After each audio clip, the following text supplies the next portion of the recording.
Muito boa noite a todos. Santiago Online no ar, neste dia 12 de março. Covid-19, parecendo que não, passou um ano. Daqui a pouco a companhia do Dr. Mário Jorge para nos transmitir o seu conhecimento e desmistificar algumas questões. Santiago Online é webinar numa organização da Associação Santiago Global.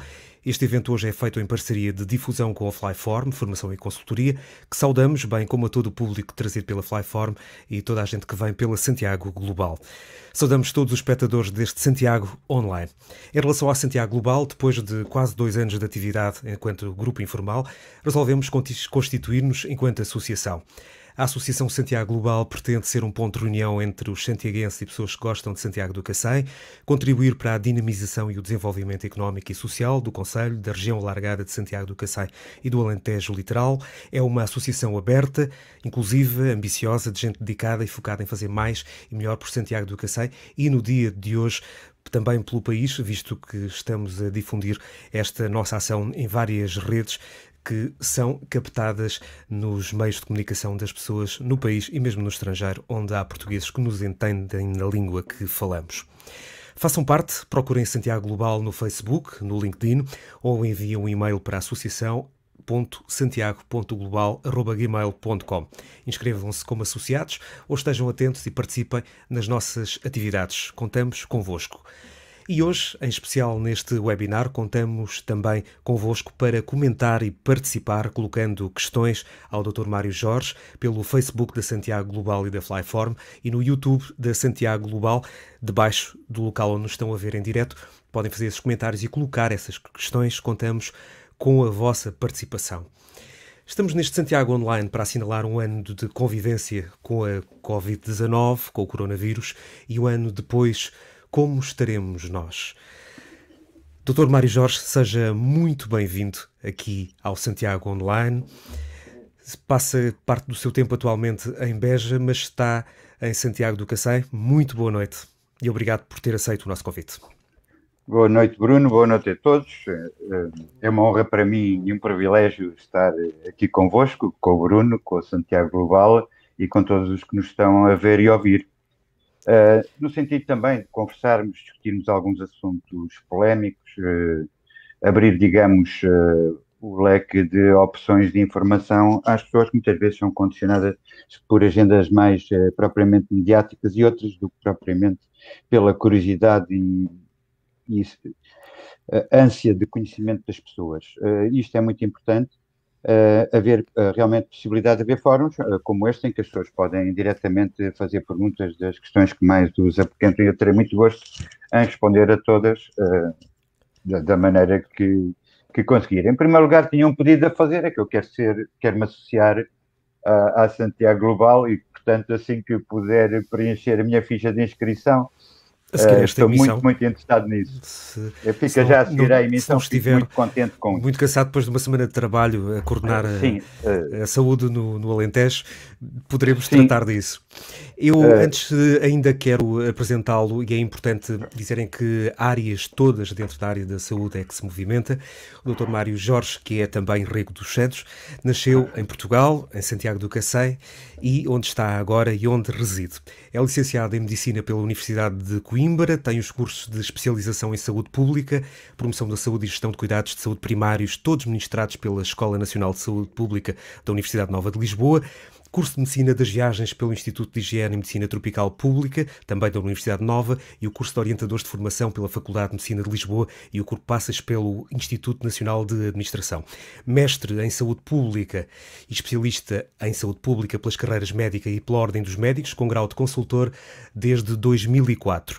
É médico especialista em Medicina do Viajante, foi delegado de saúde de uma série de localidades, cidades e vilas no Alentejo, Aljustrel, Castro Verde, Ourique e também Almodóvar. Coordenou até 2004 a Unidade de Promoção de Saúde do Centro Regional de Saúde Pública do Alentejo e inúmeros grupos de trabalho na Direção-Geral de Saúde. Foi ainda vice-presidente do Conselho Clínico do Agrupamento Centros de Saúde do Alentejo Litoral, é atualmente adjunto do Diretor Clínico de Cuidados de Saúde Primários da Unidade Local de Saúde do Alentejo Litoral de Santiago do Cacém e, ao longo da sua carreira, foi responsável por inúmeros projetos de investigação e intervenção em saúde pública. Autor de várias publicações científicas, livros e artigos nas áreas de saúde pública, epidemiologia, doenças transmissíveis, saúde mental e saúde ambiental. Formador reconhecido pelo Ministério da Educação para a formação contínua de professores, pelo Sistema Nacional de Certificações e Formação. Foi presidente do Conselho Nacional do Médico Interno na Ordem dos Médicos até 1997 e presidente da Associação Nacional de Médicos de Saúde Pública e ainda vogal da direção da Sociedade Portuguesa de Suicidologia. Tem mantido regularmente atividade docente como assistente convidado nas áreas de Educação e Promoção de Saúde e Epidemiologia na Universidade Nova, ENSP, Universidade Lusófona, Tecnologias e Humanidades e Escolas Superiores de Saúde de Beja e de Setúbal. É orientador de formação nos internatos médicos desde outubro de 2004, coordenador dos internatos médicos do Agrupamento de Centros de Saúde do Alentejo Litoral entre 2010 e 2012, é atualmente delegado de saúde coordenador do Baixo Alentejo, delegado de saúde do Alentejo Litoral, responsável pelas áreas de formação, biblioteca, coordenação de internato para a área dos cuidados de saúde primários. É ainda coordenador do Centro de Formação Multidisciplinar da Unidade Local de Saúde do Litoral Alentejano de Santiago do Cacém, coordenador regional do Internato Médico de Saúde Pública, presidente da CRIM Alentejo, Comissão Regional do Internato Médico, integra a Comissão Executiva do CNIM, Conselho Nacional de Internato Médico. Ainda coordena o grupo coordenador regional do Programa de Prevenção e Controlo de Infecção, resistência aos antimicrobianos da Administração Regional de Saúde do Alentejo, Direção Nacional do Programa Bairros Saudáveis, onde faz parte também, e integra ainda o Grupo de Trabalho para a Reforma da Saúde Pública. Um leque muito abrangente, Dr. Mário Jorge, em que participa e onde teve a oportunidade nestas vertentes todas, nas que atualmente ainda mantém, de tomar contacto com esta Covid-19. Sei que nos traz uma apresentação sobre o que era o ano passado o nosso conhecimento sobre o coronavírus e a Covid-19, o antes e o agora. Será que antes sabíamos muito do coronavírus e agora sabemos ainda mais? É um pouco assim. Eu só queria fazer uma pequena retificação, porque provavelmente por lápis meu, eu desde junho do ano passado que já não sou adjunto da diretora clínica dos cuidados de saúde primários, portanto é um cargo. Mas de qualquer forma assim, tem assim essa experiência também, tenho juntar a este leque vasto. Como é que viu desse lado este ano que passou e com tudo o que as pessoas tiveram que enfrentar? Foi tremendo por um lado, fantástico por outro. Para já, a capacidade de trabalho dos nossos profissionais excedeu muito o que eu esperaria. Sabia que eram pessoas trabalhadoras, mas trabalhámos dia e de noite, fins de semana, a chegar às vezes às 7 da manhã, 6 da manhã ao serviço, principalmente nos períodos de maior aperto, sem folgas, sem férias, e toda a gente aguentou e penso que prestamos todos um grande serviço ao país, embora de uma maneira muito discreta e com alguma eficiência, devo dizer. Portanto, foi extraordinário por isso. Sabe que nestas alturas de crise, em que as pessoas têm que ser solidárias e que as equipas têm que funcionar, as pessoas revelam-se. Portanto, e revelou realmente a boa têmpera que é feita os profissionais de saúde pública, aliás, que nem poderia ser de outra maneira, porque eles dedicam toda a sua vida à causa pública. Uma pessoa que tenha outras ambições na área da saúde, nomeadamente monetárias, não escolherá essa especialidade. E eu não estou a falar só dos médicos, estou a falar dos enfermeiros, dos técnicos de saúde ambiental e de muitas outras pessoas, até gestores, que nos foram juntando durante este período, sempre com a intenção de ajudar. As pessoas viam que a situação estava má, muitos percebiam que nós precisávamos de ajuda e muitos se ofereceram para ajudar. Uma coisa mesmo médicos reformados. mesmo médicos reformados, outros profissionais, a comunidade. Tivemos gestos fantásticos de senhoras, por exemplo, que nos viam trabalhar e nos levavam, já de noite, nos levavam comida, bolos, portanto, uma extraordinária solidariedade e, portanto, sendo uma situação dramática e catastrófica, no meio de uma pandemia, também mostrou de que massa somos feitos e a nossa capacidade de solidariedade e de entreajuda. Testa-nos estes períodos mais difíceis, como tanto na vida das pessoas, quando pensamos individualmente, há provas que nós temos que dar, há testes que são feitos, e de facto eu fiquei até em alguns momentos comovido pela solidariedade e pela ajuda que a equipa que eu integro recebeu durante este período todo. Sei que nos traz uma apresentação sobre as pandemias, sobre o que estamos a enfrentar, de como estavam as coisas em março, abril de 2020, como estão agora. De tudo o que passou este ano, o que é que mais o surpreendeu, além da bondade humana que aqui acabou de descrever? O que mais me surpreendeu foi, para ser honesto, foi a capacidade tecnológica que permitiu desenvolver, produzir, aprovar e distribuir uma vacina num tão curto espaço de tempo. É daquelas coisas, portanto, eu optei, já agora vou explicar um pouco, por trazer uma apresentação que eu fiz no ano passado, que foi feita em abril do ano passado, porque, entretanto, passou um ano e para ver, desde abril do ano passado, todos nós fomos acompanhando diariamente a evolução da pandemia. O que se dizia em abril do ano passado é engraçado. Portanto, é engraçado para acompanharmos e para depois discutirmos e até para eu dizer, em alguns pontos, onde é que me enganei e também o que é que eu não faria agora. Se fosse hoje. Se fosse hoje.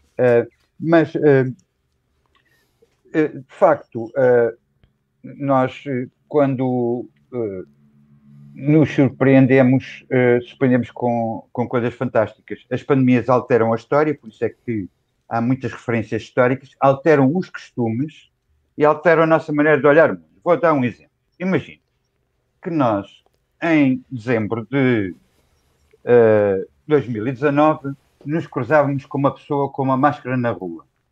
Afastávamos dela, não era? Pessoa com máscara deve ser perigoso. Bom, agora vemos uma pessoa sem máscara na rua, afastamos-nos dela. Portanto, Inverteu-se tudo. Inverteu-se tudo.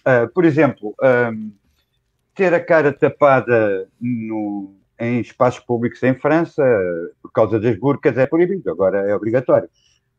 Portanto, há uma série de pequenos fenómenos sociais que alteram a nossa maneira de ver o mundo ao longo de uma pandemia e, claro, quanto mais tempo ela persiste, mais eles vão enraizando. E, de facto, por isso mesmo, a pequena apresentação que eu tenho tem muitas referências históricas para as pessoas perceberem como é que o mundo foi alterado pelas pandemias ou como é que as pandemias contribuíram para acelerar outros processos históricos. É evidente que o processo histórico, e aliás eu tenho esperança que estejam pessoas versadas nessa área, até que me corrijam no caso de eu cometer alguma... Eu não sou especialista na área, sou apaixonado, mas não tenho o conhecimento técnico da ciência de investigação da história, mas se eu cometer alguma incorreção, agradeço que me corrijam, mas como eles aceleram outros processos históricos que estão em curso e muitas vezes são decisivos para determinados desfechos, nomeadamente em casos de conflito armado. E, portanto, tenho aqui sempre esta máxima, este slogan, que é: tenham calma, isto é a saúde pública. E começaria pela peste de Siracusa. Siracusa era uma cidade, na Sicília, uma cidade grega, curiosamente. Foi alvo de um conflito entre gregos e romanos, gregos e cartagineses, e finalmente cartagineses contra romanos. E, de facto, ocorreu uma peste que dizimou o exército cartaginês.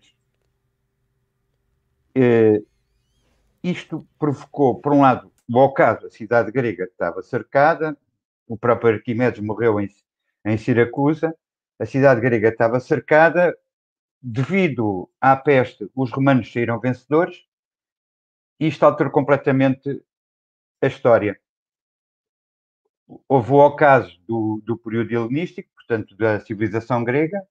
Os cartagineses ou púnicos que lhe disputavam a primazia foram derrotados em grande parte devido às baixas provocadas pelas doenças, e emerge o Império Romano como um império dominante, que depois consubstanciaria esse poder com a derrota de Aníbal Barca na Segunda Guerra Púnica.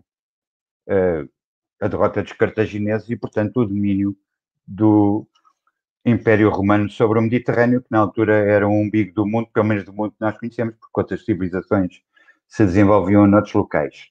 Esta peste era realmente uma peste, Yersinia pestis, o nome da bactéria, transmitida pelos ratos, neste caso a ratazana cinzenta, que apareceu na Europa precisamente nesta altura, transportando, digamos, a primeira vaga de uma de muitas pandemias de peste que ocorreram na história da humanidade. Ao caso da civilização grega e o aparecimento da civilização romana como dominante, muito relacionada com a peste. A peste negra também, de certa maneira, marcou a Idade Moderna. Veio de Oriente para o Ocidente, começou na China e afetou precisamente, como ainda hoje afetam, as cidades, neste caso, porque eram cidades, quase cidades-estados, ou os estados mais cosmopolitas.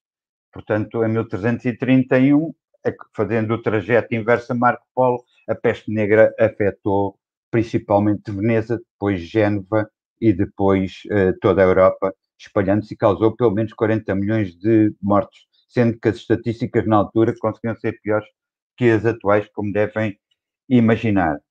É também de notar que estes 40 milhões se reportam a uma população muito menor do que a Europa tem agora. Portanto, pensa-se, por exemplo, que Portugal na altura teria no máximo 3 milhões de habitantes, embora seja difícil de estimar as populações, sim.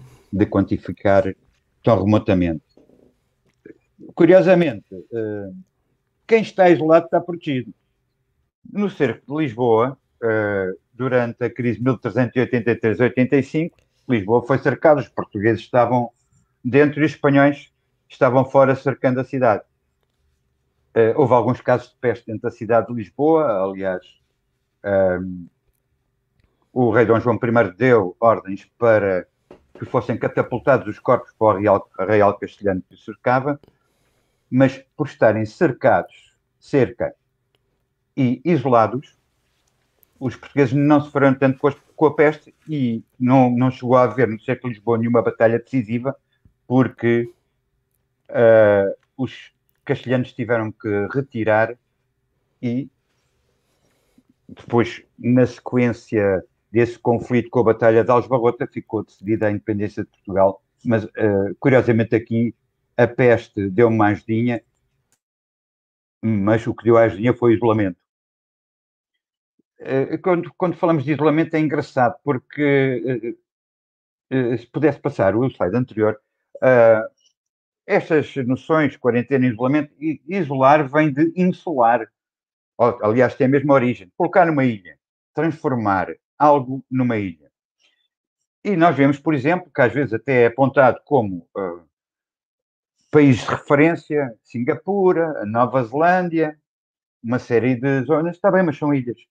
Elas são insulares, são isoladas por natureza e, portanto, é muito mais fácil fazer um isolamento físico, objetivo, numa ilha. Desde a peste negra em Veneza, que as ilhas à volta de Veneza eram usadas para isolar os doentes, e depois algumas até se tornaram leprosarias. Portanto, é a mesma definição. O isolamento é uma medida pessoal, portanto, eu ponho um indivíduo em isolamento. A quarentena é uma medida coletiva, eu ponho um navio em quarentena. E um cordão sanitário é um dispositivo que permite a quarentena, impedindo as pessoas de entrarem ou saírem de determinado local. Agora utiliza-se mais um termo espanholado que é a cerca sanitária, mas em, em termos técnicos de língua portuguesa, usa-se o termo cordão sanitário. Esta quarentena tem uma história engraçada. Nós vemos aqui esta caravela, muitas vezes podemos pensar que é portuguesa, mas não, esta é espanhola, ou, aliás, é castelhana. Pode passar ainda para trás, porque aquela cruz é a cruz de Montesa, da Ordem Militar de Montesa Aragonesa. E, portanto, era uma das caravelas do Colombo. 40 dias demorava Colombo de Los Palos até ao Novo Mundo. E 40 dias também tem a Quaresma. O termo quarentena tem a ver com 40 dias. As quarentenas, naquele período, por causa da peste, eram de 40 dias, também por motivos religiosos, e por isso é que ficou o nome quarentena. Os portugueses estão inocentes, nesse caso foram os castelhanos e alguns italianos, genoveses, que começaram a utilizar o termo. Podemos passar agora. Os cordões sanitários de 1720 correram mal em Marselha. Marselha teve mais uma epidemia de peste, precisamente porque, curiosamente, porque houve cunhas. Também havia naquela época o comandante de um dos navios que vinha contaminado com peste. Era amigo do médico Autoridade de Saúde Portuária de Marselha e conseguiu convencer o meu colega a deixar os marinheiros desembarcar, tinham estado muito tempo em alto mar e tinham muitas saudades de terra, é compreensível, só que isso provocou uma peste em que matou 220 mil pessoas. E é de notar que 40 mil delas foram mortas pelas tropas francesas que cercaram a cidade.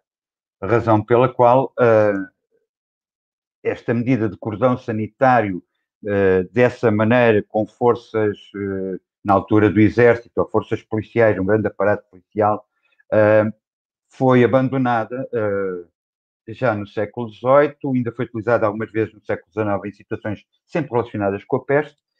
Ricardo Jorge usou na cerca sanitária do Porto, também numa epidemia de peste, mas só voltaram a ser recuperadas agora. É daquelas surpresas. Eu, na minha carreira, nunca pensei voltar a ver cercas sanitárias que não eram usadas desde os anos 20 do século passado. Há cerca de 100 anos. Havia outras caso pandemias. Mais recente, o do Ovar. O caso mais recente, o do Ovar, já com o Covid. Paradigmático, e de rabo de peixe, que está nos Açores, sim, que está em vigor ainda. A sífilis é outra pandemia importante.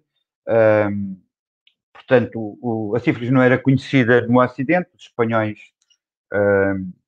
e os portugueses também, como vamos ver, mas na descoberta do Novo Mundo e das interações, neste caso é uma doença, uma infecção sexualmente transmissível, neste caso através do contacto sexual com as pessoas do Novo Mundo, importaram para, entretanto, na altura, Nápoles pertencia à coroa de Aragão, e quando os franceses invadiram a Itália e cercaram Nápoles, tropas espanholas, vindas do Novo Mundo, ficaram a reforçar a cidade. Foi o que os franceses chamam uma derrota de guerra. Havia um cerco, havia escaramuças, mas não houve uma batalha decisiva, mais uma vez.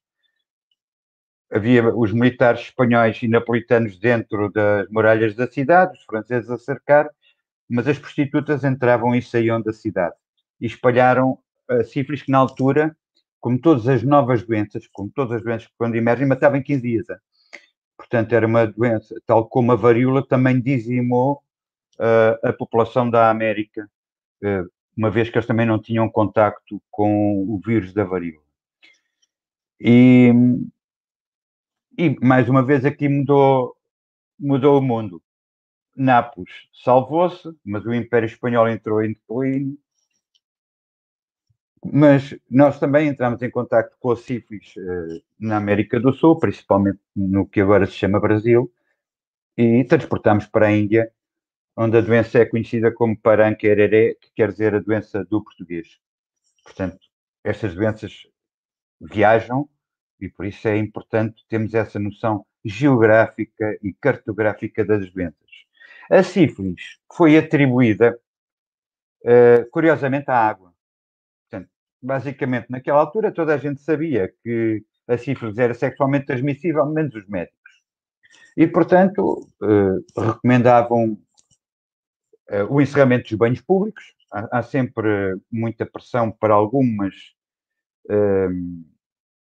estabelecimentos que pareçam relacionados com a doença encerrarem, seja qual doença for, e os hábitos de higiene diminuíram substancialmente. Temos aqui o rei Dom João VI, por exemplo, que só tomou banho 2 vezes na vida, quando nasceu, e depois já 50 anos, por recomendação do médico.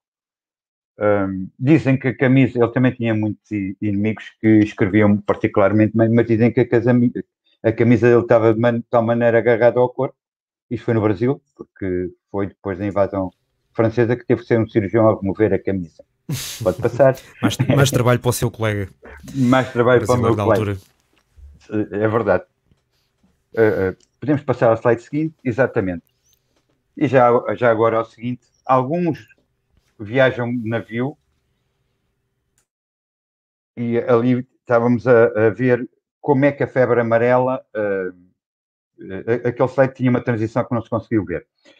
Como é que a febre amarela atravessou o Atlântico, a doença que atravessou, isso mesmo, a doença que atravessou o Atlântico foi a febre amarela que os portugueses levaram da África para o Novo Mundo, para o Brasil, precisamente nos barcos negreiros, onde um mosquito, o Aedes aegypti, conseguia fazer o seu ciclo de vida completo no navio negreiro com uma grande fonte de alimento. Portanto, foram os portugueses que levaram a febre amarela da África para o Brasil e, portanto, para o Novo Mundo. E na altura, com esse império, era claro. As potências que potencialmente podiam transportar os vírus eram os portugueses, os holandeses, os espanhóis. Sim, exatamente. Sim, e os britânicos também. E a determinada altura os franceses, embora os britânicos e os franceses gostassem de... E mais tarde os belgas, já numa fase. Pois, isso já... os belgas, não é bem, aquilo... era mais do rei Leopoldo do que propriamente da nação belga, atenção. Exatamente. Era um feudo privado. Mais circunscrito. Mais circunscrito. Mas podemos passar, que se calhar os meus... Eu pensei que isto demorava em menos tempo. Lá, temos aqui a varíola. A varíola matou milhões de ameríndios, de nativos americanos. Muitas vezes é atribuído ao colonialismo, é verdade, em parte, mas, por exemplo, os espanhóis, nós temos relatos que até tinham boas relações com algumas grandes cidades habitadas, por exemplo, do atual Arizona e do Novo México, quando chegavam lá, e depois ficavam surpreendidíssimos porque tentavam voltar lá, não tinham sido bem recebidos, estavam os edifícios e não havia habitantes. Todos tinham morrido de varíola. Portanto, dizimou, e dizimou ao ponto, podemos passar, que este indivíduo, Jeffrey Amstead, que, entre outras patifarias, verificou que os índios eram tão sensíveis ao vírus da varíola que se decidiu utilizar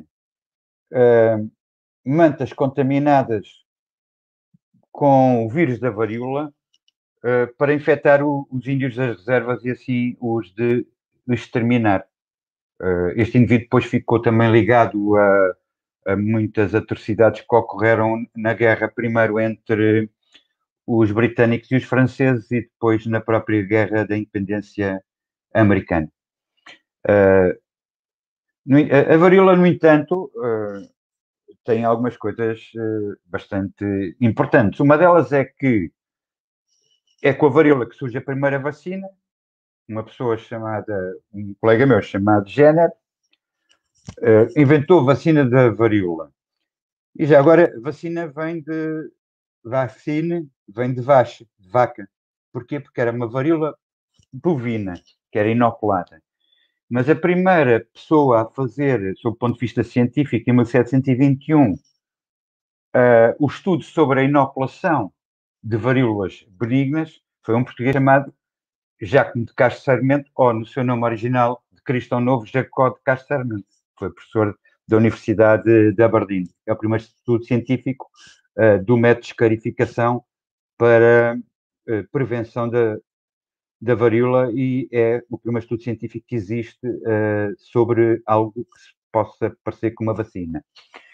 Aqui temos um povo bem nosso conhecido, os visigodos, com Alarico I que conquista Roma. E conquista Roma na primeira grande pandemia de malária na Europa. Portanto, é o aparecimento deste parasita, o Plasmodium falciparum, que afeta de sul para norte a Península Itálica e impede, de facto, os romanos. Eles foram derrotados muitas vezes ao longo da sua história, mas eles conseguiram sempre recompor-se perante a sua capacidade de mobilizar tropas. A malária tem duas características e por isso é que onde há malária há fome e há morte. É que ela afeta principalmente as populações na altura das colheitas ou na altura das sementeiras. Malária é igual a fome. E, portanto, então, já não poderoso Império Romano não tinha capacidade nem de ter tropas suficientes em condições de combater, nem de os alimentar, nem de conseguir assegurar toda a logística que um grande exército necessita, e os visigodos aproveitaram-se disso para saquear Roma, terminando assim o Império Romano do Ocidente. Nós temos muita ideia, muitas vezes, que estas pandemias só acontecem aos outros. É evidente, eu apresentei isto há um ano, porque havia muito, isso é da China, isso não chega aqui, e só quem viaja. Pois, mas nós, por exemplo, tivemos uma epidemia de febre amarela em 1857, que matou pelo menos 5.000 pessoas em Lisboa e cerca de 20.000 ou mais no país todo, inclusivamente na nossa região, que era uma região insalubre de grande concentração de vetores, atenção. E nós conseguimos, isto também é uma grande lição que nós tiramos desta e de outras pandemias, é que às vezes todas as soluções que temos são más. Portanto, nós conseguimos eliminar este mosquito nos anos 60 devido ao DDT, que, como todos sabemos, é tóxico e é muito inimigo do ambiente. Vejam aqui o que os meus colegas já em tom de saúde pública fizeram, em 1857, a cartografia do risco da mortalidade no chamado Plano de Lisboa. É um documento extraordinário, está disponível na internet, desafio quem gosta disso a visitá-lo. Para aprofundar. A visitar o documento, a aprofundar. Tem coisas extraordinárias, curvas epidémicas, que vamos ver a seguir. Agora, a pandemia ou as pandemias que são mais aparentadas àquela que estamos a viver, são as do vírus influenza. Este é o Hipócrates, o pai da medicina, que reparou que o vírus influenza, estamos na Grécia, portanto, há sempre alguma diferenciação geográfica. Portanto, na Grécia, o vírus influenza aparece em outubro, setembro, outubro. Ele começavam os primeiros casos a acontecer na altura do equinócio do outono, atingiam o seu máximo na Grécia no solstício de inverno, iam diminuindo até ao equinócio de primavera, e na altura do solstício de verão deixava de haver vírus. Isto só podia ser influenza dos astros, e portanto chamaram vírus influenza ao vírus da gripe. Mas a gripe, de facto, o Sr. Hipócrates traçou esse padrão e começou a dar esse contributo, além de ter inspirado o nome do juramento, que é feito em medicina logo no princípio. O Hipócrates, vamos lá ver, é uma pessoa tão importante que pensa-se que acabou por como acontece com César, só houve um César, mas depois nós temos a era dos Césares. Pensa-se que eventualmente o seu nome se terá transformado num cargo, algo semelhante a Diretor-Geral de Saúde da democracia ateniense, o que é curioso, porque tem muitas coisas escritas, pode ser por discípulos, claro, mas provavelmente terá acontecido isso. Podemos passar um pouco à frente. Estes vírus de influenza, o vírus da gripe ataca-nos todos os anos, é uma gripe sazonal, nós conhecemos muito bem, desde a antiguidade, como vemos, mas mais ou menos 30 em 30, 40 em 40 anos porta-se mal e causa uma pandemia. A maior pandemia foi aquela que nós estávamos a falar, ainda antes de começar o programa, a famosa pneumónica, ou a gripe espanhola. Vemos ali as tropas portuguesas, aqui, desmobilizadas depois da Batalha de Laliz, aqui os três pastorinhos de Fátima, Francisco e Jacinta morreram com a pneumónica. Aliás, eu tinha uma bisavó que era enfermeira e a Jacinta morreu na cabeceira dessa enfermeira que me relatou. Ainda tive a oportunidade de relatar os últimos momentos da Jacinta. Portanto, ainda quando eu era criança, as pessoas ainda falavam da pneumónica em surdina, não falavam muito alto da pneumónica. Foi Podia dar realmente azar. E era muito duro voltar a relembrar. Muito duro, ainda por cima, porque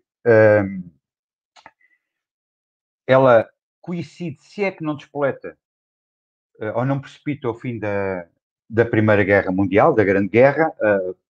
Nós atualmente foram exumados cadáveres de soldados belgas na Flandres que estavam infectados pelo vírus H1N1 da pneumónica e, portanto, eventualmente ela já estava a afetar as tropas na frente de combate.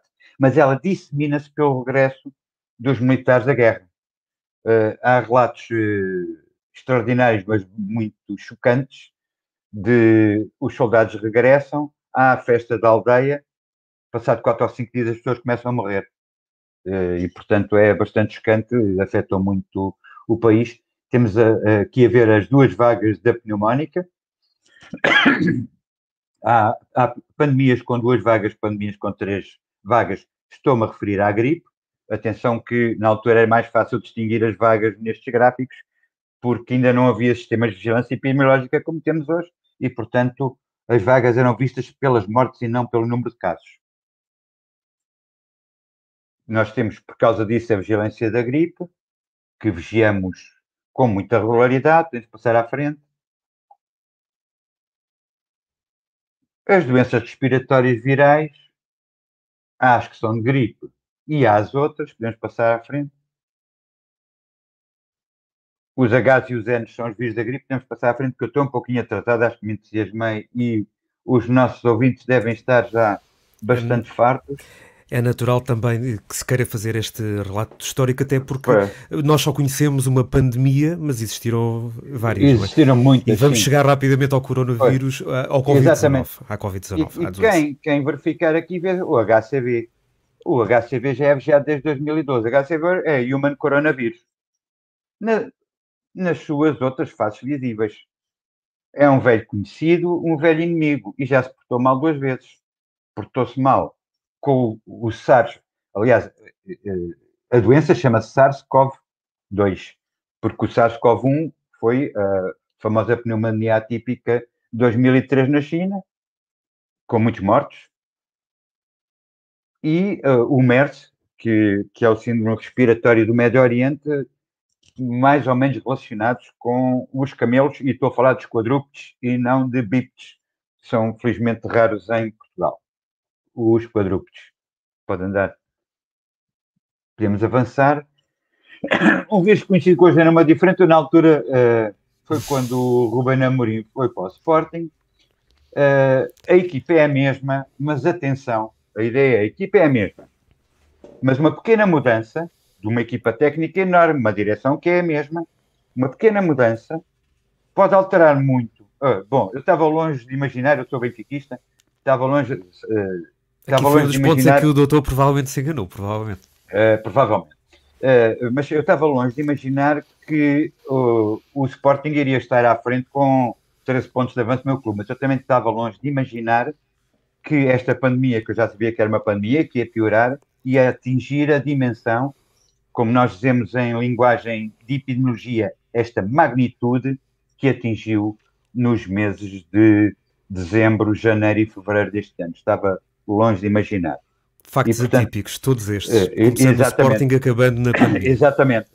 Ou seja, realmente uma equipa como o Sporting, algo débil, mantendo mais ou menos o mesmo plantel, muda alguma coisinha, neste caso o treinador, e a equipa tem um rendimento. O treinador e a pandemia, atenção. Lá está alguns aspectos. Por exemplo, esta equipa tinha dificuldades quando jogava no seu próprio estádio. Os adeptos... não era um fator de conciliação. Assediavam a equipa antes dela começar. Eu estou a dizer isto, faço a minha declaração de interesse que sou Sportingista. Claro. E também isso, o facto de não haver adeptos pode ter ajudado o Sporting a recuperar. Acredito, no Naquele princípio período. assim. Sim, agora se entrarem no estádio de Alvalade com adeptos. Já está toda a gente satisfeita, não é? São os heróis e agora são os adeptos do Benfica e de outros clubes que se tornam mais difíceis. Mas é mesmo assim a vida. Mas a ideia era mostrar que está tudo na mesma, muda alguma coisa e pode mudar tudo de uma maneira muito significativa, embora não mude quase nada, e que foi o que se passou com esta pandemia. Podemos andar um pouco para a frente. Outra coisa chocante, por um lado, é a informação de baixa qualidade. Por exemplo, ADN do vírus já foi descodificado. É um grande sucesso, porque este vírus não tem ADN. Portanto, se o descodificaram, é um vírus RNA. Exatamente. E depois estas mensagens divertidas até, Ministra da Saúde diz que os cidadãos devem andar tranquilos até a orientação em contrário. Felizmente, ela nunca deu orientação em contrário, mas esta ameaça realmente é aterrorizadora. Podemos passar à frente. Como é que o médico vê estas questões tratadas na comunicação social? Dá vontade de ir lá ou dá vontade de que sejam contratados especialistas em saúde pública, como é o seu caso, para que não saiam estas baboseiras para fora?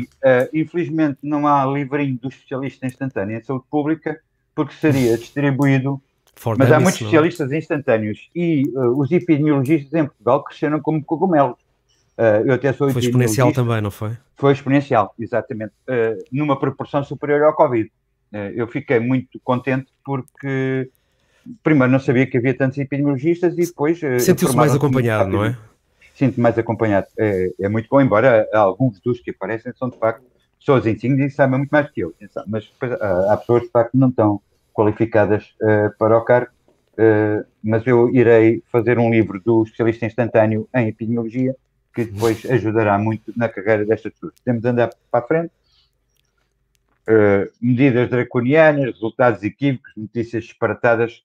A guerra da informação tem sido extraordinária, em algumas coisas muito boa, mas noutras muito perigosa e, infelizmente, também há médicos envolvidos em situações de charlatanismo chocante. Podemos Por passar... isso é que também vimos muita gente vestida como se fosse para Chernobyl, no início da pandemia. Exatamente, exato. E estas imagens até dos animais a usar máscara, e por isso é que, se calhar, durante tanto tempo foi dito que as máscaras causavam uma falsa sensação de segurança, que é uma das frases que continua... E é um bocado verdade, atenção. O uso de máscara... As máscaras Quer-nos explicar isso um pouco melhor? Sim, as máscaras têm que ser certificadas. As máscaras têm uma série de requisitos para proteger que são muito importantes. Mas só por serem esses requisitos... Claro, só por serem esses requisitos, a máscara, acima de tudo, não serve para proteger a pessoa, atenção. Quem está à volta. Quem está à volta. Ou seja, todos usamos máscara, ninguém nos transmite. Ou existe uma dificuldade acrescida na transmissão. Porque se tivesse que optar entre pôr a máscara na pessoa para defender ou a máscara do doente para não disseminar, poria a máscara do doente e a outra pessoa estaria mais segura, se eu tivesse só uma máscara. Claro que se tiverem os dois máscaras, melhor ainda. Mas, de facto, mais para evitar a disseminação e por isso é que têm que ser impermeáveis, têm que obedecer determinados requisitos. E aí Portugal teve muito bem. Ainda agora há aquela polémica das máscaras comunitárias serem proibidas na Alemanha, porque as máscaras comunitárias alemãs não obedecem a requisitos de certificação na indústria de confecção, como obedecem a Portugal. E, portanto, muitas delas não são só inúteis, e atenção, que uma máscara inútil é uma máscara perigosa, porque dá essa falsa sensação de segurança. Agora, as máscaras que se vendem, que são certificadas, algumas como dispositivos médicos pelo Infarmed, é evidente que são uma mais-valia. Eu já vi máscaras que parecem redes, por exemplo, fortalezas também, há tudo, mas o que interessa é que seja certificada. Principalmente, eu recomendo sempre o uso da máscara simples cirúrgica. Para a maioria das situações é adequada, para quem trabalha mais próxima de uma maneira mais profissional, terá que usar outro tipo de máscara de acordo com o risco.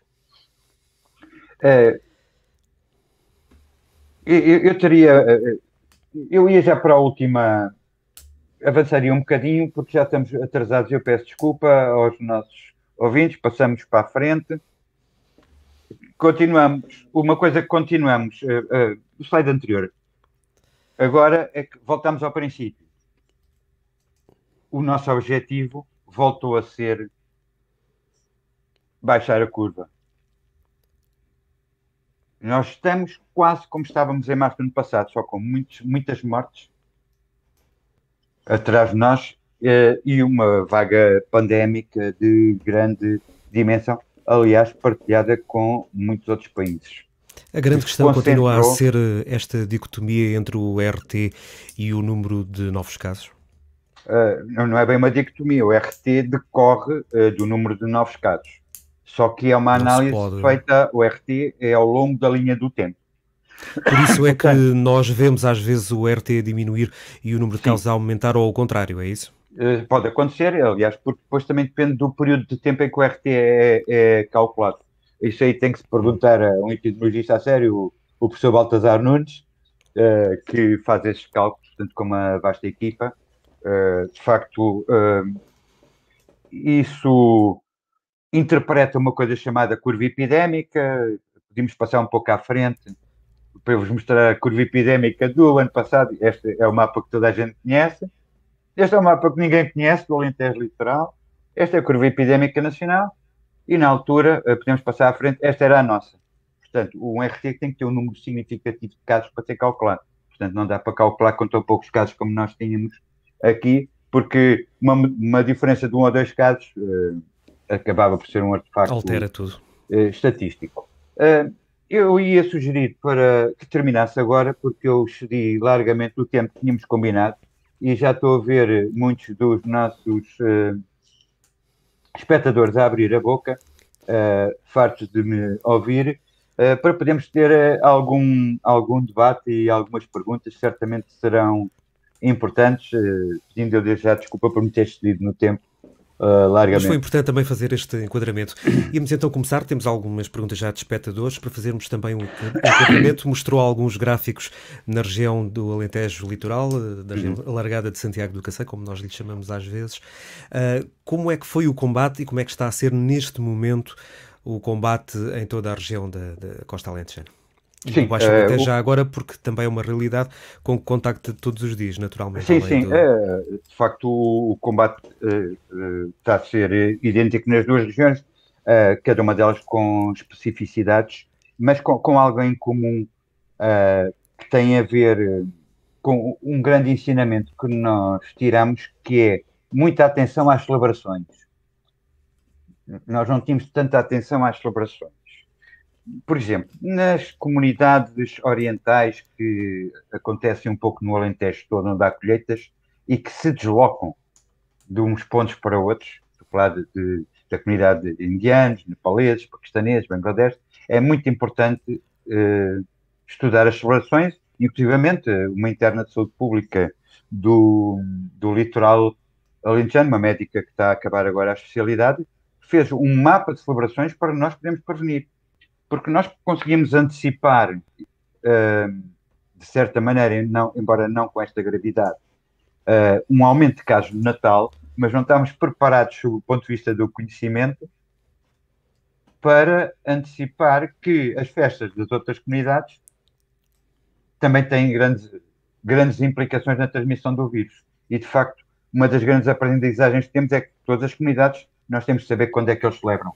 Porque esse é o momento entrada, por exemplo, imaginemos uma entrada de um ano chinês.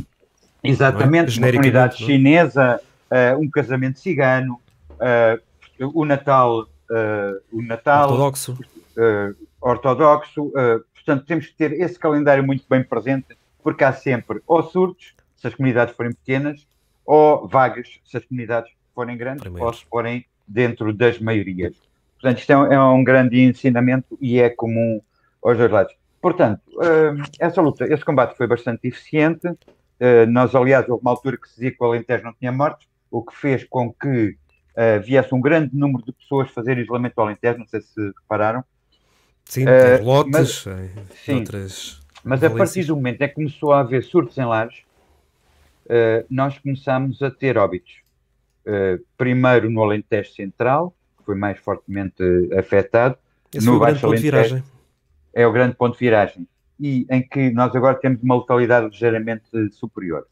Ora bem, ao resto do país.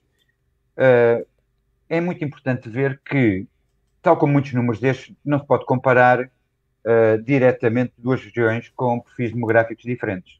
Para isso há instrumentos de saúde pública que se chamam a padronização.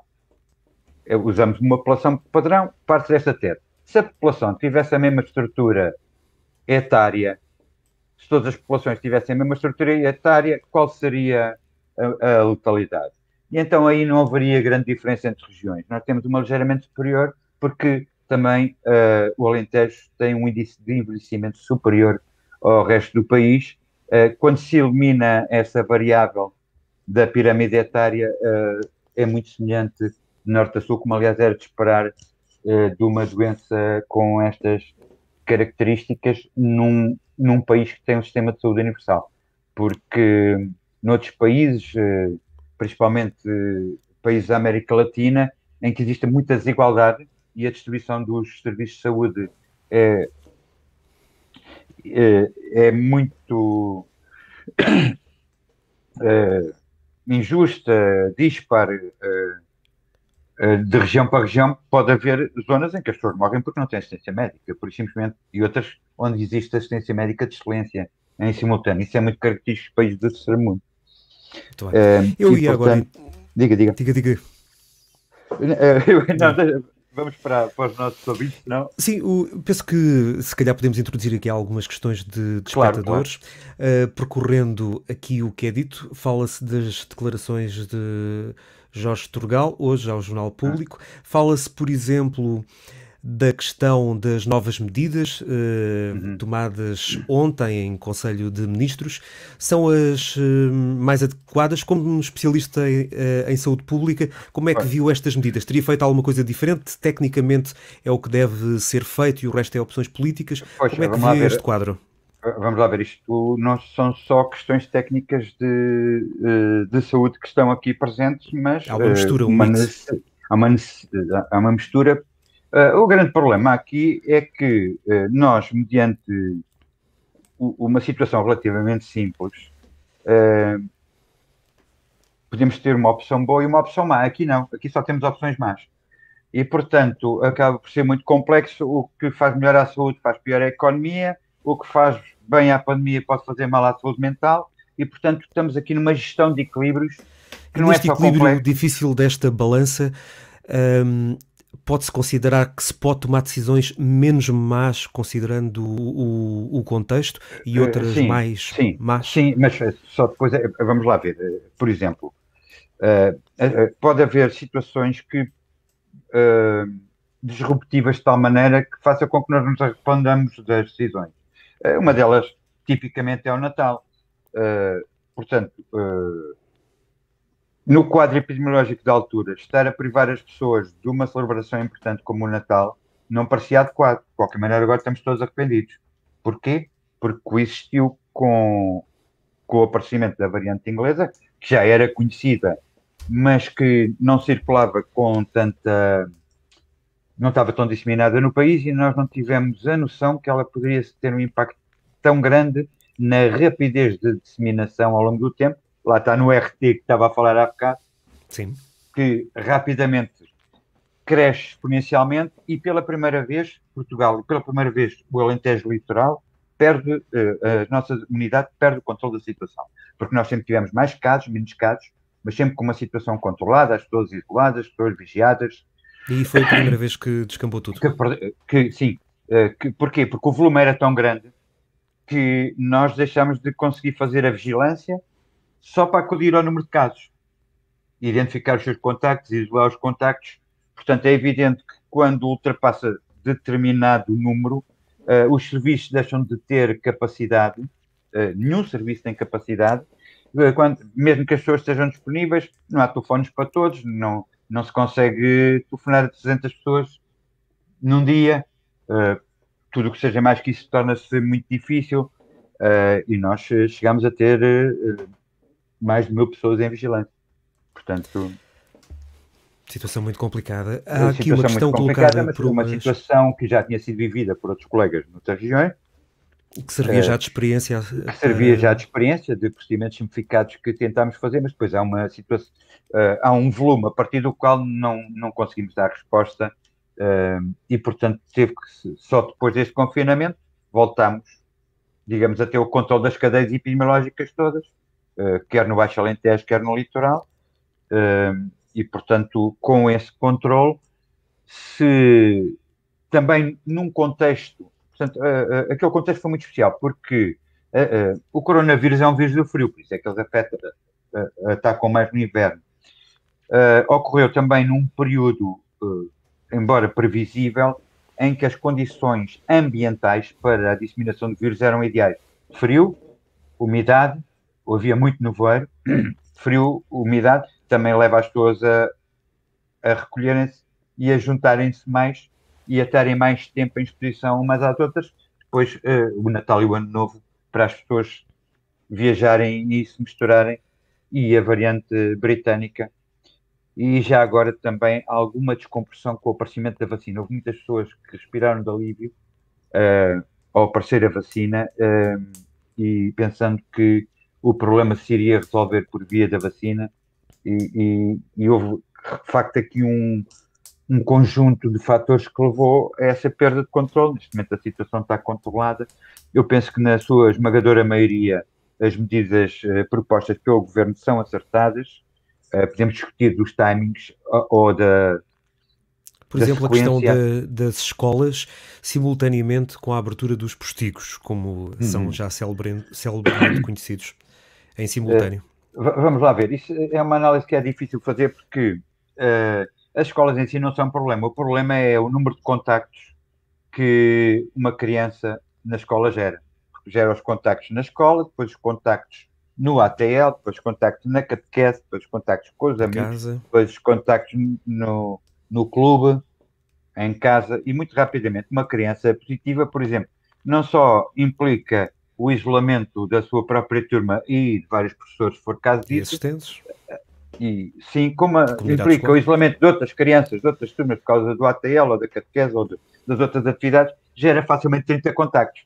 10 crianças geram 300 contactos. 300 contactos, logo ficamos no limite da nossa capacidade de execução diária. E, portanto, é sempre, de facto, difícil dizer, mas nós sabemos que nas crianças não é assim tão grave, por isso é que os pediatras, porque depois a análise também tem a ver com a ótica com que nós olhamos para as coisas. Os pediatras, por exemplo, veem mais o sofrimento das crianças que estão em casa e o sofrimento dos pais que estão em casa com as crianças e que não podem trabalhar, não conseguem trabalhar, por exemplo, em teletrabalho com a criança aos pulos, e Claro, às vezes ligamos tinha que mais à chamar a nossa própria atenção. realidade, não é? E ao que vemos. Claro, claro. Portanto, a perspectiva de um pediatra é primeiro a escola. A perspectiva do colega da unidade de cuidados intensivos que vê os doentes morrer, e que tem medo que não haja cama para os doentes todos que necessitam, fecha tudo. E Portanto, a saúde isolamento o pública. maior tempo possível, não é? Exatamente. Portanto, a perspectiva da saúde pública é a perspectiva dos equilíbrios que são difíceis de fazer. De facto, optou-se por começar com as crianças mais pequenas. Isto também tem a ver com o facto das crianças mais pequenas terem menos interação social que os adolescentes, por exemplo, que são mais difíceis são mais autónomos, portanto, são mais difíceis de controlar do ponto de vista dos comportamentos, e como é normal para a idade, ainda bem que são assim, e portanto, e de certa maneira, e também o risco é muito baixo.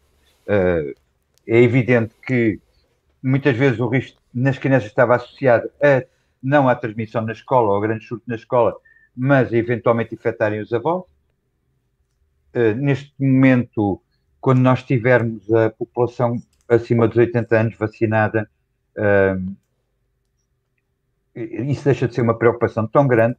As Portanto, a coisas mudam um experiência que eu pouco. tenho, a experiência que eu tenho nas vacinas, já com surtos em lares depois da vacinação, é que continua a haver casos, mas a mortalidade não é igual, diminui muito, muito. A gravidade da doença diminui muito, muito. E, portanto, eu penso que sim. Há uma medida que eu nunca concordo, conhecendo o interior do país, que é a proibição de circulação entre concelhos, ou pelo menos entre alguns concelhos. Há concelhos que são tão interiores, são tão abandonados e têm tão pouca população, que, por exemplo, podem não ter uma estação de correio ou um supermercado. Eu estou a pensar em Barrancos, por exemplo. E penso que é uma crueldade estabelecer uma data de dias de impossibilidade de circulação das pessoas para concelhos tão pequenos. Ou seja, no fundo, o conjunto de 2, 3, 4 concelhos formaria um Exatamente. concelho normal atendendo à Sim, outra densidade demográfica, não é? exatamente. E Eu aos acho que serviços isso existentes. poderia fazer sentido em função dos serviços existentes, da densidade demográfica, como disse, e não de uma divisão administrativa, por assim dizer. Aliás, porque, por exemplo, no Ano Novo houve fortes restrições à circulação entre concelhos e não se viu nenhuma eficácia nessa medida em termos de prevenção de novos casos. Foi precisamente a seguir ao Ano Novo que atingimos os picos mais importantes da vaga pandémica. Agora ia propor-lhe passarmos para outra questão, para o que a SARS-CoV-2 faz às pessoas. Uma espectadora fala-nos da sua experiência pessoal, esteve infectada com o Covid-19 em janeiro. Deve fazer teste à imunidade? Não deve? Ficou com sequelas, diz, respiratórias, bem como ainda não recuperou o olfacto e o paladar. São descrições muito comuns. E agora há outro género de complicações cardíacas que estão aos poucos a ser reportadas. Isto já acontecia com os outros coronavírus? Já acontecia. Só que, como eles infectavam muito menos gente, ainda eram mais raras. Dava-se menos pelas coisas. Sim, há aqui vários aspectos que são diferentes. O vírus, quando infecta, não infecta só as narinas, nem os pulmões. A infecção, o vírus dissemina-se e multiplica-se no nosso organismo e pode afetar qualquer órgão. Coração, rins, fígado e até o sistema nervoso central. E, portanto, complicações tardias existem, sequelas que ficam da presença do vírus também podem existir, como existem nas outras doenças todas. Atenção. Curiosamente, de todos os sintomas, o olfato e o paladar mostra-se, e isso, essa afecção do olfato e do paladar comprova o que eu estava a dizer, que o sistema nervoso é afetado, que são nervos, que são afetados, demoram muito tempo a recuperar. Nós temos relatos de pessoas que, passados 6 meses, ainda não tinham recuperado totalmente o olfato e o paladar. No geral, recupera-se. E essas pessoas devem testar a imunidade depois, mais para não a frente? Não obrigatoriamente. É controverso. Primeiro, porque é um vírus RNA. Pronto, eu não passei a minha apresentação toda, mas os resultados dos estudos imunitários são muito bons para a estatística, mas quando são aplicados à pessoa concreta, são controversos. Portanto, o vírus porta-se mal na produção de anticorpos. Há pessoas, por exemplo, que estão imunes, mas não aparecem anticorpos nenhum, mas se forem infectados aparecem muitos. Outros têm um nível razoável de anticorpos, mas se forem infectados não aumentam. Portanto, ele é um bocadinho controverso. Ainda não temos conhecimento científico suficiente e, portanto, o que interessa é rapidamente conseguirmos, através dos mecanismos todos que temos ao nosso dispor, entre os quais a vacina é mais potente, sem dúvida, que o vírus deixe de se transmitir. E, portanto, diminuindo a possibilidade de transmissão do vírus, há sempre uma percentagem de pessoas. Quando nós dizemos a vacina é 95% eficaz, isto quer dizer que há 5%. Em cada 100 há 5 pessoas a que a vacina não produz o efeito que se pretende. Mas isto acontece em todas as doenças vacinas, não é? Preveníveis pela vacinação, e nós conseguimos eliminar o sarampo. Conseguimos praticamente eliminar todas as doenças preveníveis pela vacinação, e também estou certo que, no caso da imunidade conferida por esta vacina ser persistente, também conseguiremos eliminar esta, sem dúvida. E qual é que é o impacto? Fala-se muito da questão que há Covid-19 E há todo o outro mundo das doenças e o mundo hospitalar e tratar as Uhum. pessoas. Qual é que é o impacto desta crise pandémica ao nível da avaliação, do acompanhamento, do tratamento de outras patologias e qual é que é o ponto de situação que se pode fazer a nível da estratégia do que está a ser seguido, quer a nível do sul do país, que tem sido aqui Uhum. também bastante focado, porque é a sua experiência mais próxima, mas também Sim, conhecimento também das estratégias sim, nacionais, para obviar esta dificuldade que é evidente, não é? O Covid-19 parou grande parte dos tratamentos sim. e das coisas, das não urgentes, e acreditamos, se calhar, de algumas também já com algum grau de urgência. Sim, mas não por motivo dos serviços de saúde. Eu estou a falar das situações urgentes. Das não urgentes, Sim. houve serviços e especialidades médicas que quase pararam. Estou-me a lembrar, por exemplo, da gastroenterologia, de especialidades médicas, as cirurgias foram forte seriamente abaladas, todas as cirurgias de rotina, a ortopedia. Mas, em relação à urgência, não, a urgência esteve sempre aberta. O que é curioso é que as pessoas deixaram de ir à urgência. Portanto, há uma parte que tem a ver com o facto de ele sugar todos os recursos de saúde para o combate ao coronavírus, por um lado, de ser também necessário, por motivos de segurança, restringir algum acesso, mas, por outro lado, por exemplo, as pessoas em muitos anos não se lembram de ter a urgência com tão pouca gente, E esse das medo outras das pessoas se patologias. deslocarem Sim, notou-se também até matou. mais notou-se até mais na primeira vaga. Pode ter morto porque as pessoas, quando apareciam, já eram em situações muito graves. E muitas vezes também o acompanhamento médico à distância tem o valor que tem. Uh, E situações como por, o cancro, em que às vezes o diagnóstico precoce pode ajudar. Depois de alguns Um, rastreios que tiveram parados, mas isso não se vê no curto prazo, isso vê-se no médio e longo prazo. Um rastreio pretende detectar lesões que não são clínicas, portanto, não têm sim. nem sintomas e, portanto, antecipar diagnósticos ou diagnosticar situações de risco que possam vir a evoluir para um cancro. Nós só mais tarde é que podemos ver qual foi o impacto deste adiamento. De qualquer maneira, alguns dos programas de rastreio já estão a ser retomados com toda a força. É evidente que nós depois competem de certa maneira com a vacinação.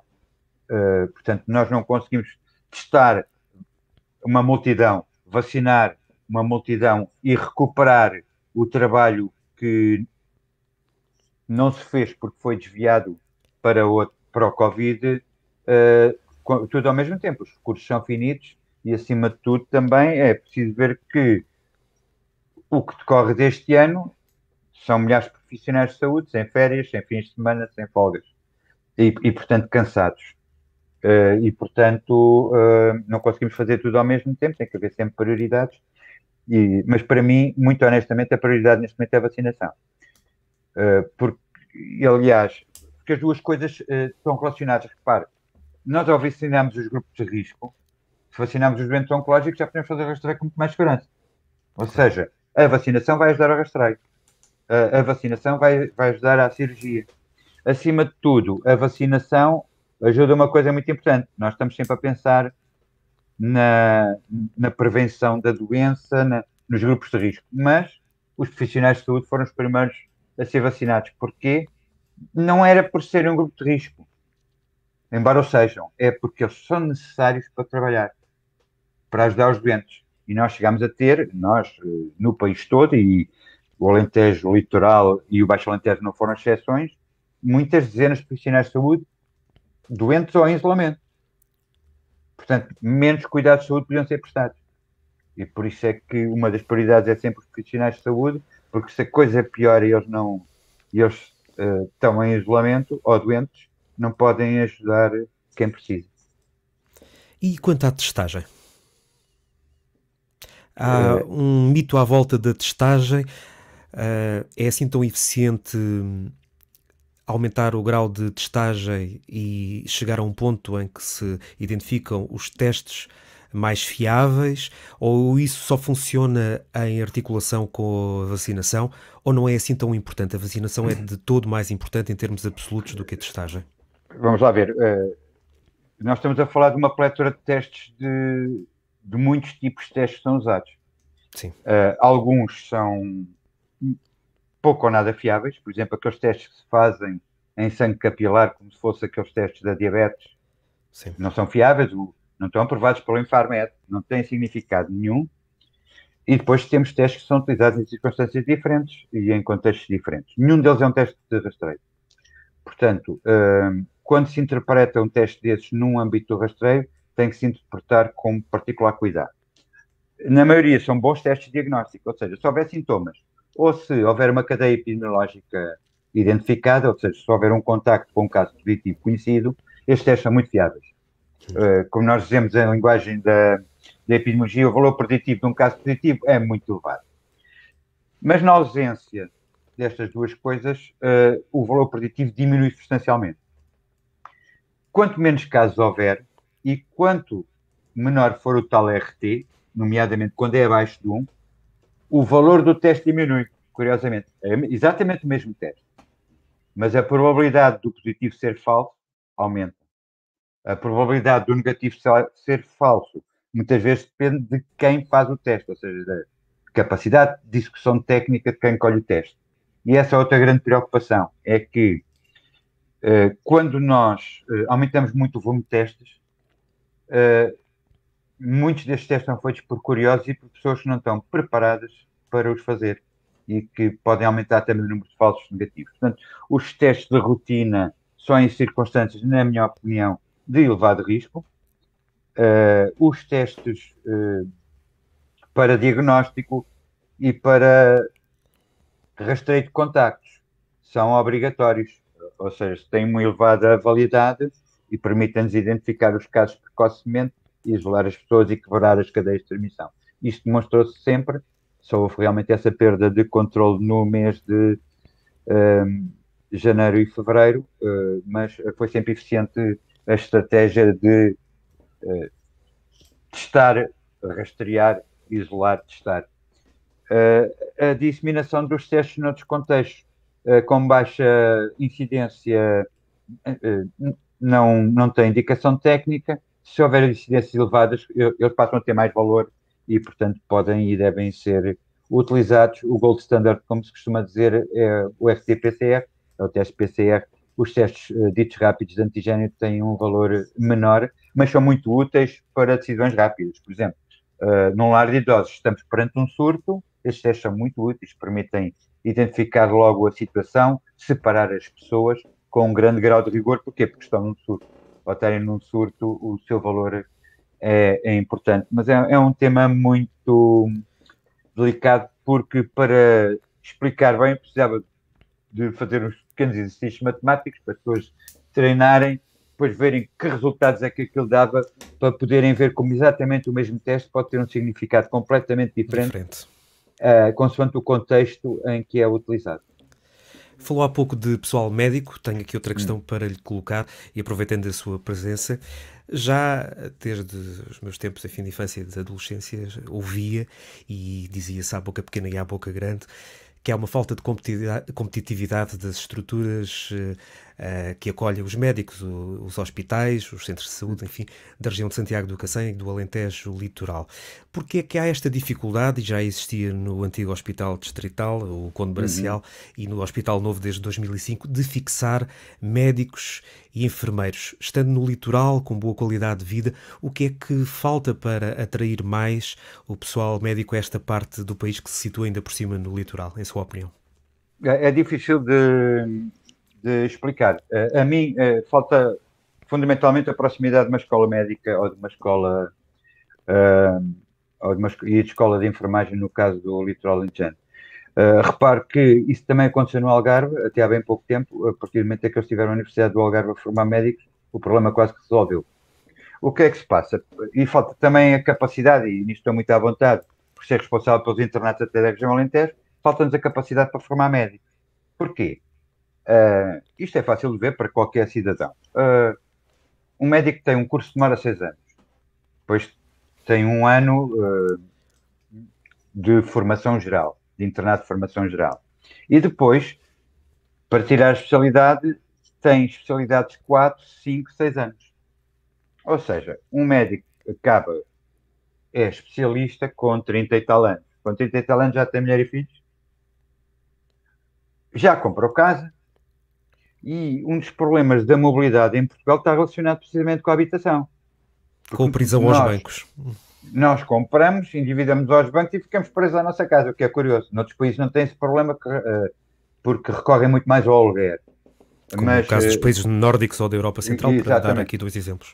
Exatamente. E, portanto, essa dificuldade prende-se com o facto dos médicos acabarem a sua formação e poderem concorrer já com alguma idade, com família constituída, e também por vezes ser difícil obter emprego para o cônjuge, porque de resto as condições aqui são magníficas. Eu tenho que dizer que eu não nasci em Santiago, eu nasci em Lisboa, mas vim para cá com muito gosto também, em parte pelo ambiente, porque gosto do Alentejo, gosto do mar e em parte vou confessar por causa da gastronomia, que é fabulosa.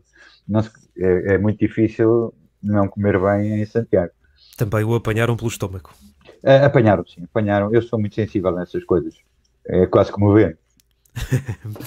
Temos mais 2 questões para lhe fazer, que já ultrapassámos um pouco do nosso tempo. Há uma espectadora que pergunta se quem tem índice de imunidade alta deve ser ou não vacinado.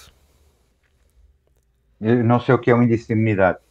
Portanto, se a pessoa não esteve doente, não está imune. Só se estiver tendo estado doente, deve vacinar-se? Tendo estado doente, agora não.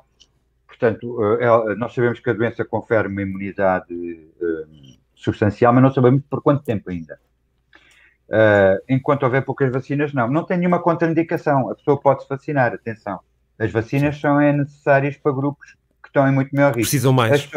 As pessoas que já estiveram doentes ou não adoecem, ou se adoecem normalmente é por formas muito pouco graves da doença.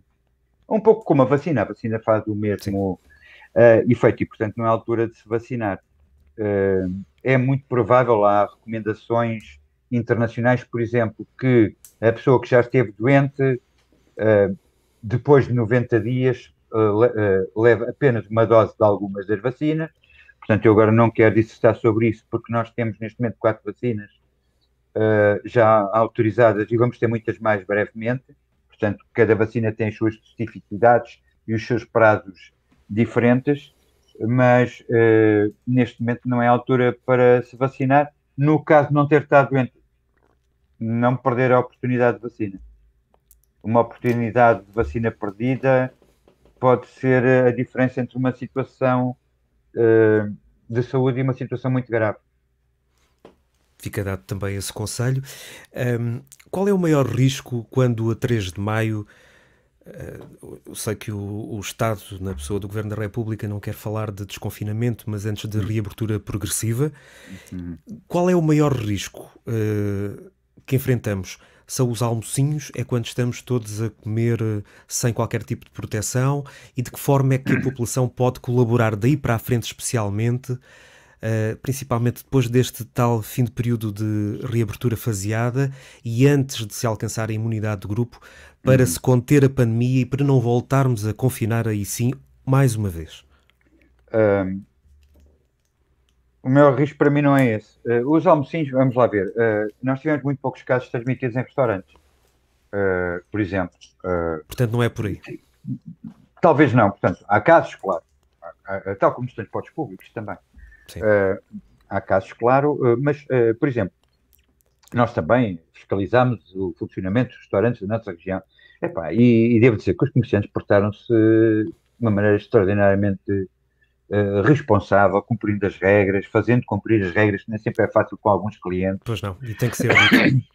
Exatamente, muitas vezes porque eram eles próprios a controlar as pessoas. Exatamente, e trabalharam muito bem, e devo dizer que, para quem esteve noutros países, o comportamento da nossa restauração foi invejável. Exemplar. E, portanto, não é tanto por aí. O que eu mais sei, curiosamente, é as mutações do vírus. Nomeadamente, essa variante sul-africana, que não está muito presente cá. Pois não. Por enquanto. Mas a britânica já também em larga escala. Pronto. A britânica, neste momento, deve ser responsável por mais de 75% dos casos. E a brasileira de Manaus? A brasileira de Manaus é semelhante à britânica, ou seja, aumenta muito a disseminação. O que a sul-africana me preocupa mais por dois motivos. Primeiro, porque parece que algumas vacinas não são tão eficazes na prevenção desta variante como são de outras. Segundo, está associada a prognósticos mais graves, ou a sobrevidas, no caso dos doentes graves, menores. E isso preocupa porque a resistência à vacina é o que mais me preocupa. Por outro lado, nós somos, eu como disse, normalmente afeta, como viram na minha história, aquilo que está sempre relacionado com viagens internacionais, com países mais ou menos cosmopolitas, mas nós também somos um país cosmopolita e temos dois países de expressão portuguesa que fazem fronteira com a África do Sul, Moçambique e Angola, por onde temos e queremos continuar a ter muitas relações, muitas viagens, muitos negócios, muita amizade, muita cultura. E, portanto, nós somos um país em especial risco de importar dessas regiões, tal como a Commonwealth, portanto, neste caso, a comunidade britânica, com que a África do Sul também se relaciona diretamente. Bastante. E depois somos também a entrada e o eixo de ligação entre o Brasil e a Europa continental. Exatamente. Ou entre os Brasis, porque aquilo é quase um continente.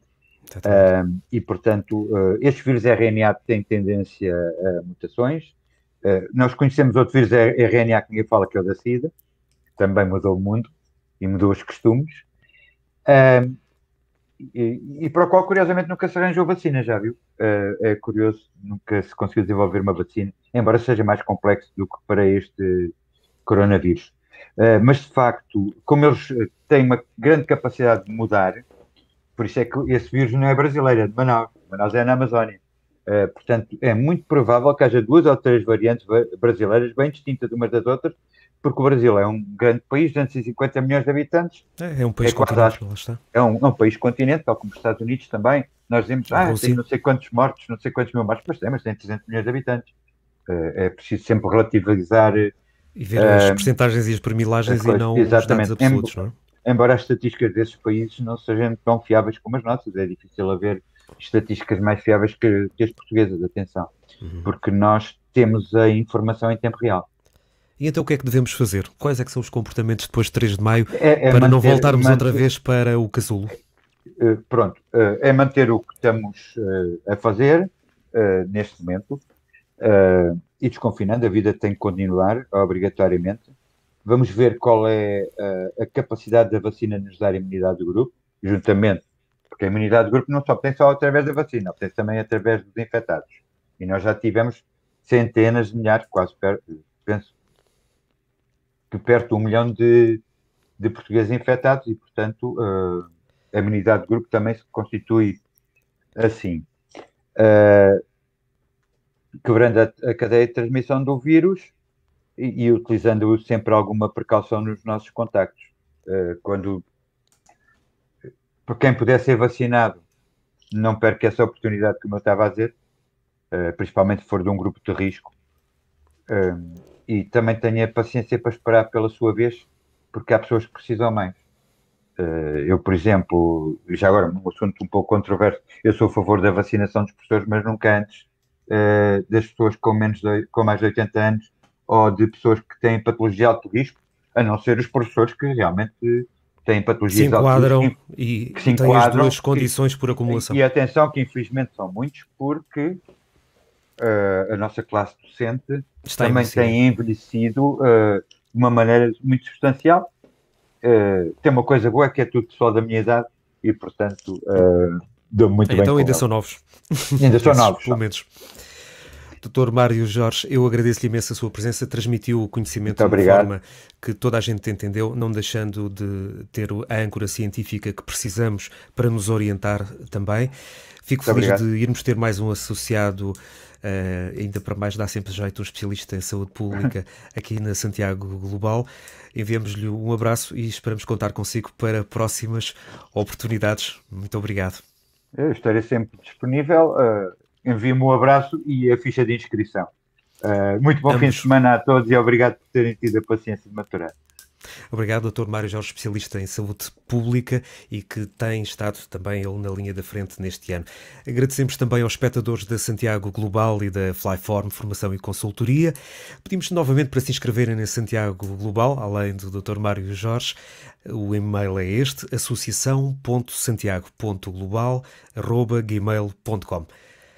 Boa noite a todos, até uma próxima oportunidade.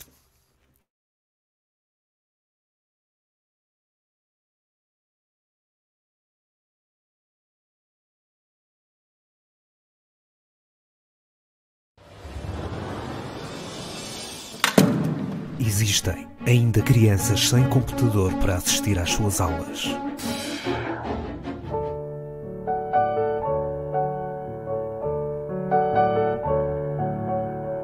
A Santiago Global junta-se ao apelo da Associação de Pais e Encarregados de Educação do Agrupamento de Escolas de Santiago do Cacém. Todos online. Um apelo lançado às empresas da região e do país, às instituições e a cada um de nós. Se tiver um computador ou tablet a funcionar, mas que não use ou possa dispensar, ofereça-o a uma criança ou jovem que dele necessite para poder assistir às aulas à distância e em pé de igualdade com os seus colegas. Esvazie o seu equipamento e entregue-o na Secretaria da Escola Secundária Manuel da Fonseca, em Santiago do Cacém, ou à Santiago Global, que o fará chegar ao seu destino. Se mora noutro ponto do país, a Santiago Global recolhe também computadores na Grande Lisboa e fá-los chegar a Santiago do Cacém através da sua ponte de comunicações e transportes Lisboa-Santiago. Os computadores oferecidos por pessoas, empresas e instituições do sul do país deverão ser entregues na Secretaria da Escola Secundária Manuel da Fonseca. Se tiver dificuldades de entrega, contacte a Santiago Global. associação.santiago.global@gmail.com. Todos online. Vamos ajudar as nossas crianças para que todos fiquem online. Ninguém pode ficar para trás. Todos online. Uma parceria Associação de Pais do Agrupamento de Escolas de Santiago do Cacém e Santiago Global e parceiros. Santiago Global. Santiago do Cacém, em todo lado. A Santiago Global é o ponto de encontro de todos aqueles que têm em comum Santiago do Cacém, cidade, concelho e região, que lá nasceram, viveram, estudaram, que têm lá família, que lá passaram férias ou que de alguma forma ficaram marcados pelo concelho e pelas gentes de Santiago do Cacém. A visão desta plataforma diz que Santiago do Cacém é global para estas pessoas, que se animam e usufruem de tudo o que de positivo acontece no concelho e na região, que se entristecem com o que aqui acontece de errado e se impacientam com o muito que ainda há por fazer para que Santiago do Cacém seja um concelho e uma região moderna, vibrante, plenos de vida, onde as pessoas possam prosperar, desenvolver as suas atividades pessoais e profissionais e viver felizes e realizadas, desfrutando de uma excelente qualidade de vida. Este ponto de encontro acontece digitalmente através da presença nas redes sociais, da partilha de ideias, de histórias, de fotografias que façam reviver Santiago, mas, muito mais importante, também fisicamente através de atividades em Lisboa, normalmente um jantar, e que reúne todos quantos tiverem disponibilidade para se encontrarem e desfrutarem da companhia uns dos outros. Desenvolve-se em dois patamares, o convívio e o reencontro, ou para quem quer ir mais além, na ajuda na organização de eventos promovidos pela própria plataforma, o que o projeto e a plataforma Santiago Global se afirmam não sendo. A Santiago Global não é sectária, não é partidária, nem será um veículo de luta partidária, sendo que aceita todos os santiaguenses, independentemente das suas convicções religiosas, afiliações ou simpatias partidárias ou outras, desde que partilhem os valores e estejam alinhados com os objetivos do grupo. A Santiago Global foi fundada em setembro de 2018 por 9 elementos, mas entretanto adicionada por largas dezenas de outros que se juntaram nas 5 atividades já realizadas em Lisboa, cidade onde se concentra o maior número de santiaguenses fora da própria cidade, concelho e região. As atividades da Santiago Global podem ser acompanhadas em santiagoglobal.net.